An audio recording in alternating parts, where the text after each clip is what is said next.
भगवान श्री कृष्ण भारतीय संस्कृति, आध्यात्म और दर्शन के सबसे प्रिय और प्रभावशाली व्यक्तित्वों में से एक हैं। उन्हें भगवान विष्णु का 8वां अवतार माना जाता है। श्री कृष्ण का जन्म द्वापर युग में मथुरा के कारागार में हुआ था। उनके माता पिता देवकी और वसुदेव थे, जिन्हें दुष्ट राजा कंस ने बंदी बना रखा था। जन्म के तुरंत बाद दैवीय सहायता से वसुदेव उन्हें गोकुल में नंद बाबा और यशोदा के पास छोड़ आए। उनका बचपन गोकुल और वृंदावन की गलियों में बीता। एक बालक के रूप में उन्होंने माखन चोर के रूप में अपनी लीलाएं दिखाईं, जिससे वे पूरे गांव के प्रिय बन गए। उनकी बाल लीलाएं केवल मनोरंजन नहीं थीं, बल्कि उनमें अहंकार का नाश करने और प्रेम का प्रसार करने का संदेश छिपा था। उन्होंने कालिया नाग का मर्दन किया और गोवर्धन पर्वत को अपनी उंगली पर उठाकर इंद्र के गर्व को चूर किया। धर्म की स्थापना और महाभारत। श्री कृष्ण का जीवन केवल खेल-कूद तक सीमित नहीं था। वे एक कुशल राजनीतिज्ञ और दूरदर्शी मार्गदर्शक भी थे।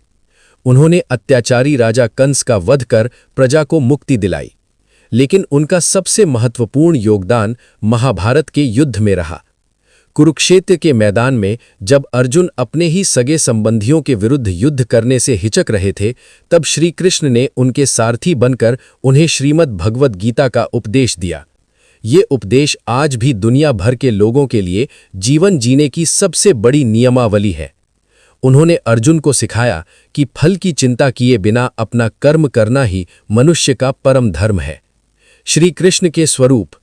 श्री कृष्ण के व्यक्तित्व के कई रूप हैं जो हर वर्ग के व्यक्ति को प्रेरित करते हैं।